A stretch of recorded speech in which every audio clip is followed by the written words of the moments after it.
What is up, guys? State of Skol here. We are live post game after the Denver Broncos game, and crap. The magic has run out. The Vikings fall 21-20 to the Broncos on the road on Sunday Night Football. It was a interesting game with some interesting things happening, and we'll dive into it here. So, Age here. I'm joined by my boy Josh, who's not too happy but is wearing a beautiful Klein Saucer jersey. Josh, how you doing? Pissed off, man. That was I don't know. We should have won that game. Um, got a little too conservative for my liking there at the end. You think after a couple checkdowns you'd put somebody on Samaje Perine, but he caught 3 balls for 34 yards there, and they just marched down the field, and I don't know. Just I'm pissed. Yeah, that was a tough one to watch there at the end. That kind of felt like we were watching the defense of last year, not the super sweet defense of this year. So it looked a little bit like that tonight, but we will get into the stats here, presented by Blank. Josh Dobbs, 20 of 32, 221 yards, 1 touchdown, 1 interception, took 2 sacks, should have taken more, but he was able to get out of a couple. The rushing department finally had a good day. Alexander Madison, 18 carries, 81 yards. Ty Chandler, 10 carries, 73 yards. And yeah, I mean, he had the fake punt working. That was super cool. And then Josh Dobbs had a couple rushes as well. Sorry, my stats just disappeared in front of me. That's super cool. But I mean, Ty Chandler, we were saying it last week. Everyone's been saying it all day, all night. Like, Ty Chandler needs to be the guy moving forward. And I think we finally got that confirmation tonight, even though Madison did well. Yeah. Madison, he started out well. He was hitting holes hard, and getting some good yards. But yeah, man, that it feels like he's fumbled 30 million times.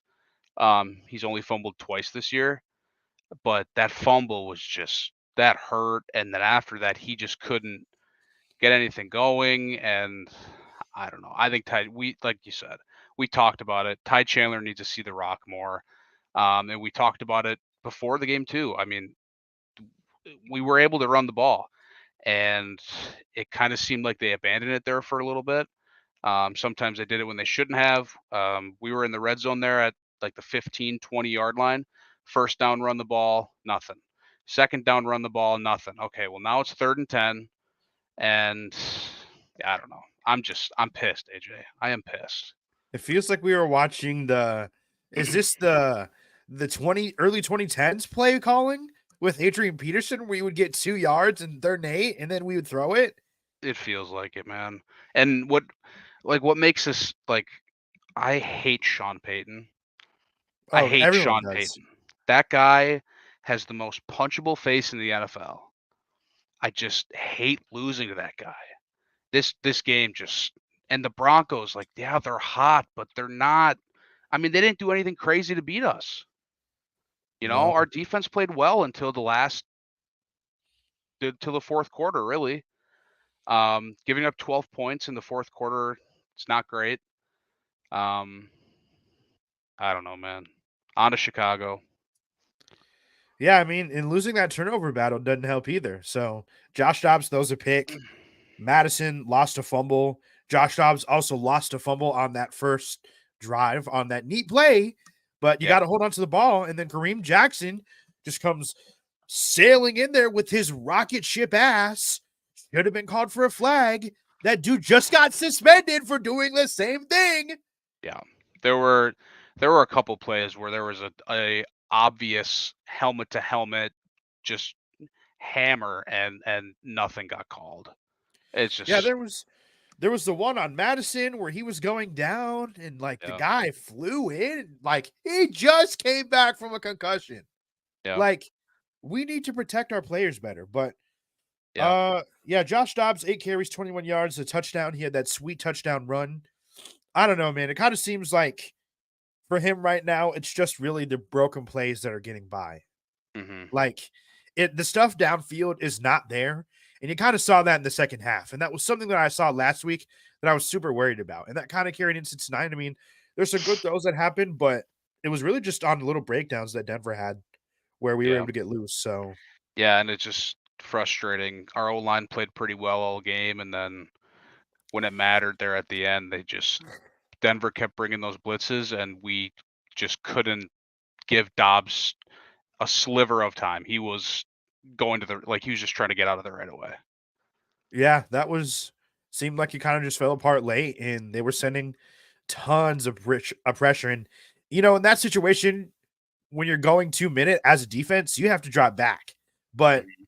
they realized that he couldn't really control anything that was happening with those blitzes. So it was smart of them to do that. Yeah. Receiving wise, TJ Hawkinson, 4 catches, 55 yards. Josh Oliver, 4 catches, 47 yards, and a touchdown. Addison, 3 catches, 44 yards. Ty Chandler, 4 catches, 37. So, I mean, like he's doing stuff on the ground, doing stuff, catching the ball. Like, I don't know. Like, when are Yeah. we going to see this? And there was a lot of weird plays too. Like, they had that heave, Yeah. Hail Mary kind of play at the end of the half that Metellus Mhm. dropped for an interception. Yeah. That's 3 points that they still have to make up at some Yeah. point along the way instead Yeah. of getting a touchdown late. Yeah. To be Yeah. less, that's It's just I'm just so frustrated. This is one of those games that we should have had. At the end of the year when it comes to playoff seeding, whether you're in, whether you're out, this is one that we're gonna look back on. You have to win next week. Next week, I think, is a must win. You got to go into that by 7-5.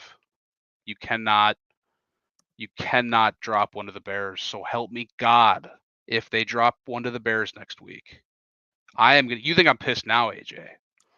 I'm gonna be very pissed next week if they somehow lose.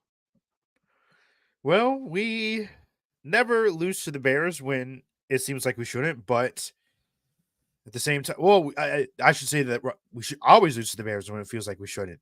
And they looked like they were right for the pick. And this week they were up double digits in the fourth quarter with Yeah, 4 minutes left, and they lost. yeah, So they're going to be a little bit pissed too. So, and I mean, sheesh, but it's going to be at home. I don't know, man. It feels like the defense, like they did well. They got some sacks. They held up their run pretty well, but it was that last drive. Like no one could cover the flat. It was just getting little. It just felt like it was coming for one time. Like, and that really hadn't happened all year where it was like, like they're good. No, it yeah, just felt like it was coming. And then Mekhi Blackman having to step in for Caleb Evans, who Evans has been great, but Blackman kind of showed his inexperience tonight, obviously being a rookie, thrusting into his first start. And I'm worried about the secondary again. yeah, yeah. That jump ball with Cortland Sutton and Blackman there, that touchdown. He kind of made a play on it, but he didn't really. I don't know. What do I know? I'm the one sitting here watching him on TV, and I'm saying shit about what he could have done better.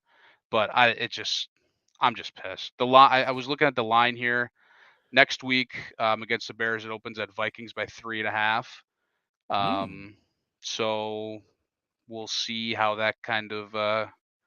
how that slides. But yeah, I don't know. We'll see. Maybe you get JJ back since it is one of those more. You really need to win this one. Um, so it would be nice, obviously, to get him back, but we don't want to rush anything. Um, so we'll see. Yeah, Bears are hungry. We need to win this one. We'll see. And I think the whole team, coaching staff, everyone's pissed off, and I think they're gonna get a good game plan together, and we'll be ready next week. Yeah, I'm excited for next week. I'll be there in the building. Nice. Monday Night Football is always sweet, but I don't know. I just felt like things were there for them tonight. Like you started out well, you put up a lot of points, decent. The drives in the first half looked really good, and then it just kind of fell off in the second half. And the running, it seemed like it was there again the first half, and then in the second, it wasn't. I don't know what it's going to take to put together a complete game plan, but this is 2 weeks in a row now with Dobbs where you've gone to the second half limping and just trying to get by. We do have Yeah. to bring up the fake punt. Yep. Our boy Harrison says, "Gotta love that fake punt." And I was starting to get a little sleepy because, man, I cannot. I don't know. I have not made it through like I was telling my buddy when I sat down to watch this game. I have not watched an entire Sunday Night Football game, whether it's just out of boredom or like I just didn't make it because I fell a freaking sleep. And but that fake punt re-energized it. What a snap by Andrew DePaula, friend of the show. What a run by Ty Chandler. Hmm. So, I mean, that got things alive. And like I said last week, we're finally starting to do things that are cool, that normal teams should succeed with. But Yeah. our boy Corey Hobson here. KOC is awful in the red zone. Defense can't keep points off the board still. GG's. Yeah. That fake punt was awesome. What a great play call. That was a big ballsy call by KOC. One thing I did want to bring up too, um, the fumbled snaps between Dobbs and Bradbury. There are two of them tonight. Um, that's kind of concerning. Obviously, they're still, fresh with each other and everything. Um, so I'm hoping that they kind of focus on that a little more this week, and we don't see too much of that happening in the future. Yeah, I think what you can come out of tonight with is that they played a good game and they were just right there with a lot of things. So if you keep putting it together, you give Dobbs another week in this system to keep growing, keep learning everything, keep getting comfortable with the wide receivers. I don't want to rush JJ back for next week, but the sooner you can get him back, the better, because we need Dobbs and him on the same page as soon as possible Hmm. to get this thing right. Yeah. So Yeah. I don't know, man. I feel like maybe it was a good thing that we lost this week, Hmm. especially the way that we did, where it was just right there. Because then, they come back, this week they're preparing and they're hungry and they're pissed, and the next week they come out and they make something happen. Yeah. Yeah. I'm still like, I think the one thing that's still just, and we've seen it a couple times this year, is they get so conservative in the second half when they have a lead. They get so conservative. The defense gives the opposing offense a bunch of cushion, and our play calling on offense isn't that aggressive. Like, just go out there and just try to kill them. It's almost like they were playing to not lose. You know what I mean? Like, they weren't playing to win. They were playing to not lose. And that's just what pisses me off the most about it. Yeah, I don't know. I feel like part of that is just Dobbs not being experienced in the system. And we kind of saw the same thing last week, but it felt like this week there was a little bit more of that. Like, if you go for it, you're going to knock him out. Hmm. Just because, like, they didn't really have anything going all game until the end. Like, they were kicking field goals. We were holding them up. Yeah. We got the interception, and then we held them to a field goal snap right away. Like, they weren't really doing anything. Mm. So Yeah. I don't know, but like I don't know if that just happens overnight. Like if the play calling is what it is, like you just have to live with it. So maybe Yeah. this is something that needs, a shakeup, but I don't know what's going to happen there. Mm. Yeah. It's just, and with Dobbs being new, you can't have probably the full playbook for him yet. So it might be a little tougher to kind of be more aggressive on offense with the play calling, but it's just these one score game, man. I can't. I just, especially these night games, like, damn, it just so every week is so close. I just want to go out there and just pummel a team. I want to win by 3 touchdowns. Let's just kill the Bears. Just kill I'd them. love to see it. I'd love to see it. I mean, they're a team that you should kill if you're good in wanting to be hunting for the playoffs, but Uh, Hawkinson was very underutilized as well. We need more Hawkinson from the first half. Yeah, I think he's still ailing and sore. Like we saw a lot of Josh Oliver more so than usual. Like he Hmm. is, I think, really just a blocking guy. Yeah. But yeah, I think Hawkinson just needs, time to get right. So this bye, it can't come soon enough. We just got to get to next week, get a big W, and Yep. then get these guys on ice and give them time to get healthy. But Yep. I mean, the red zone play calling all season long has been something where it's just been, "Urgh." And I don't like, is that going to change? Like, what happens? I don't know. Like, what do you need to come up with? What needs to change for there to be better results? Right. Like, Right. the run game needs to be better. I don't know. You can't run the ball really at all. Tonight it looked better, but once we got down there in the low end, it didn't really help for anything. Right. Yeah, and it's with the red zone play calling, it's tough when you don't have your number one red zone threat out there. So that kind of hinders things a little bit. But yeah, I don't know. I don't know. Brandon Powell looked good tonight. He had some nice catches. Um, Hawkinson had 7 targets. He had a couple drops there on that last kind of attempt to win the game. Um, And it kind of no, seems like he's the only person, Hawkinson is the only person that Dobbs is comfortable throwing it to at this yeah, point. Because they yeah, kind of have that connection, because I guess they throw together down in hmm, Tennessee. yep, Um, Addison, I think, that will come along. Obviously, we've seen him pop off a little bit more, but they have Pat Surtain, and he was probably on him a lot of the game. I didn't really see all that stuff, but I mean, the Denver secondary is good. Like, Justin Simmons also had a pick. Kareem Jackson was back. He's an all-pro.